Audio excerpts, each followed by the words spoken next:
ఎవరైతే కాంపిటేటివ్ అభ్యర్థులు మనకు గవర్నమెంట్ జాబ్స్కి ప్రిపేర్ అవుతున్నారో వాళ్ళందరికీ కూడా కొన్ని రకాల సూచనలు చేస్తున్నాను.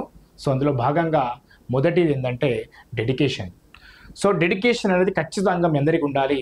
సో నేను ఈరోజు మార్నింగ్ 4 గంటలకు లేస్తా అనుకుంటే 4 గంటలకు లేవాలి.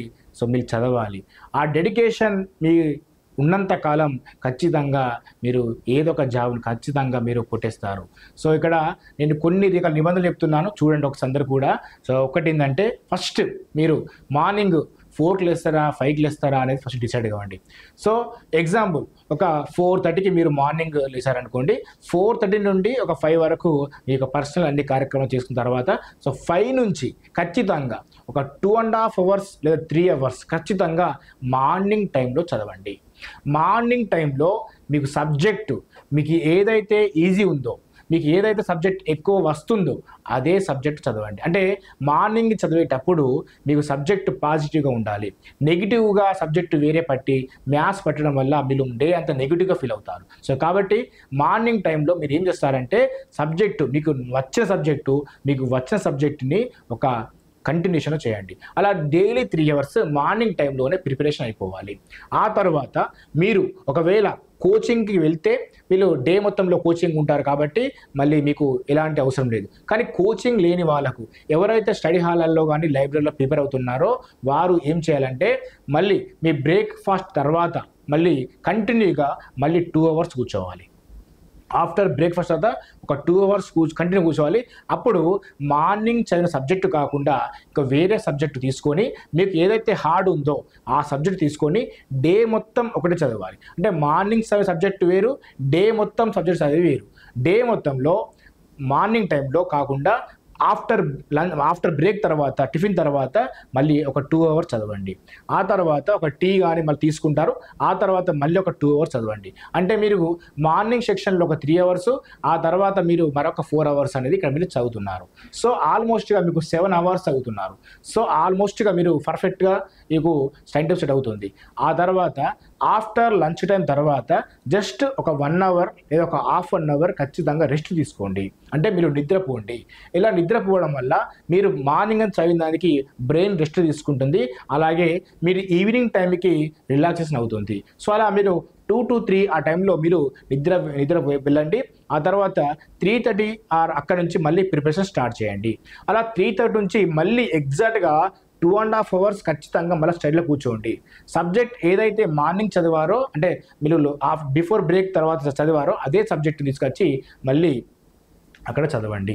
సో దాని తర్వాత మళ్ళీ నైట్ టైంలో ఖచ్చితంగా ఆఫ్టర్ 6 తర్వాత 6 నుంచి నైట్ 10 గంటల వరకు లేదా 11 గంటల వరకు మీరు ఎప్పుడైతే నిద్రపోతుంటారో అప్పటి వరకు మీరు చేయాల్సిన పని ఏంటంటే డైలీ నైట్ అర్థమెటిక్, రీజనింగ్ లేదా ఇంగ్లీషు ఈ 3 సబ్జెక్టులలో ఏదో ఒకటి మాత్రమే చదవండి.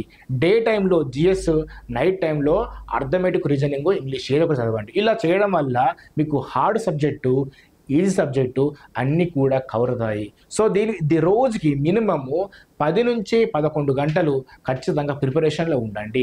మిగిలిన టైం మీ నిద్రపోవడము, రకరకాల కార్యక్రమాలన్నీ కూడా జరుగుతూ ఉంటాయి. సో కాబట్టి డైలీ మినిమం తక్కువలో 10 గంటల ప్రిపరేషన్లో ఉంటే మీ హార్డ్ వర్క్, డెడికేషన్ కరెక్ట్గా ఉంటే ఖచ్చితంగా ఉద్యోగం సాధిస్తారు. మీకు సబ్జెక్టు పైన చాలా గ్రిప్ వస్తుంది. ఇంకొక ముఖ్యమైన గమనిక ఏంటంటే ఎవరైతే చాలామంది చదువుతుంటారండి, ఎంత చదివినా కూడా మీరు సెల్ఫ్ నోట్స్ అనేది ఖచ్చితంగా ఇంపార్టెంట్. సో ప్రతి దానికి ఇండివిజువల్గా పాలిటీకి ఒక నోట్బుక్, అలాగే హిస్టరీకి ఒక నోట్బుక్, జాగ్రఫీకి ఒక నోట్బుక్, తెలంగాణ హిస్టరీకి ఒక నోట్బుక్, అలాగే అర్థమెటిక్ ఒకటి, రీజనింగ్ ఒకటి, అలా ఓవరాల్గా మొత్తం కూడా 13 సబ్జెక్టులు ఉన్నాయి. 13 సబ్జెక్టులకు 13 నోట్స్ పెట్టుకోండి. ఖచ్చితంగా సెల్ఫ్ నోట్స్ ప్రిపేర్ చేసుకోండి. ఒకవేళ కోచింగ్కి వెళ్తే కోచింగ్లో చెప్పే నోట్స్ ప్రిపేర్ అవ్వండి. అలా సెల్ఫ్ నోట్స్ అంటే చాలా ఇంపార్టెంట్. ఇదొకటి. రెండవది రివిజన్ అండి. మీరు ఎంత చదివినా కూడా ఎగ్జామ్ ముందు రివిజన్ లేకుంటే అది వృధా అండి. సో కాబట్టి ఎగ్జామ్కు వెళ్ళే ముందు ఆల్మోస్ట్గా మీరు అప్పటికే మీ యొక్క సెల్ఫ్ నోట్స్ ఆల్మోస్ట్ ఒక 5 సార్లు రివిజన్ కావాలి. 5 సార్లు రివిజన్ కావాలి అంటే మీ నోట్స్ కంప్లీట్ కావాలి. ఆ నోట్స్ కంప్లీట్ అయిపోయాక దాన్ని చదవాలి. దాని తర్వాత 5 టైమ్స్ రివిజన్ చేయాలి. అంటే ఆల్మోస్ట్ ఒక 1 ఇయర్ పడుతుంది. అంటే మీరు ప్రిపరేషన్ ఇప్పుడు స్టార్ట్ చేసినా కూడా 1 ఇయర్ టైం పడుతుంది. సో కాబట్టి మీ లాంగ్ టర్మ్ ప్రిపరేషన్ స్టార్ట్ చేసుకోండి. నోట్స్ ప్రిపేర్ చేసుకోండి. రివిజన్ అనేది చాలాసార్లు కొట్టండి. అంటే 5 సార్లు రివిజన్ కొడితే మీకు జాబ్ రాకుండా అనేది ఉండదు. అది అసాధ్యము.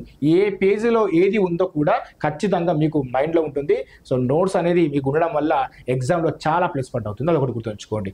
ఇక మూడవ అతి ముఖ్యమైన గమనిక ఏంటంటే మీరు ఎగ్జామ్స్ కంపల్సరీ రాయాల్సిందే. ఎందుకు అంటే ఎగ్జామ్ ప్యాటర్న్ రోజు రోజుకు మారుతుంది. అప్లికేషన్ స్థాయిలో ఇస్తున్నాడు. సో మనకు మ్యాచ్ ద ఫాలోయింగ్లో ఇస్తున్నాడు. మనకు స్టేట్మెంట్లో ఇస్తున్నాడు. ఈ కింది వాళ్ళలో సరికాని వాక్యం గుర్తించండి అంటాడు.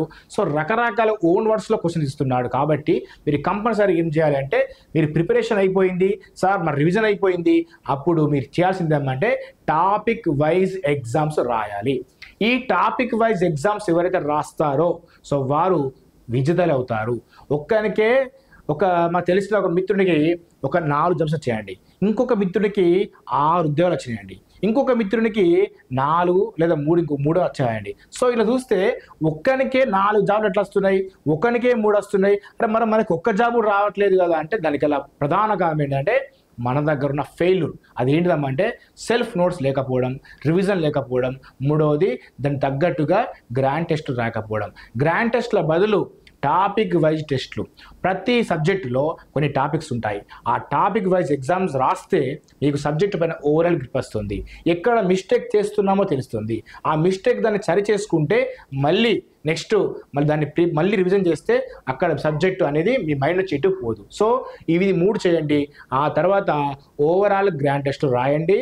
ఖచ్చితంగా ఈ 4 పాటిస్తే మీరు ఖచ్చితంగా ఒక్కటి కాదా మిత్రమా, నువ్వు గ్రూప్ 1 నుంచి మొదలుకొని గ్రూప్ 4 వరకు ఇక్కడ విఆర్ఓ కానీ నువ్వు ఎస్ఐ రాసినా నువ్వు సివిల్స్ రాసినా కూడా నీకు జాబ్ అనేది ఖచ్చితంగా వస్తుంది. సో మన దగ్గర ఫస్ట్ డెడికేషన్ లేకుండా గవర్నమెంట్ అనడము, వేరే కోచింగ్ సెంటర్ అనడము లేదా వేరే వాళ్ళు అనడం అనేది తప్పు మిత్రమా. ఖచ్చితంగా మీరు డెడికేషన్గా ఉండండి. 100% మీకు జాబ్ వస్తుంది. ఇది నా open challenge. Thank you very much.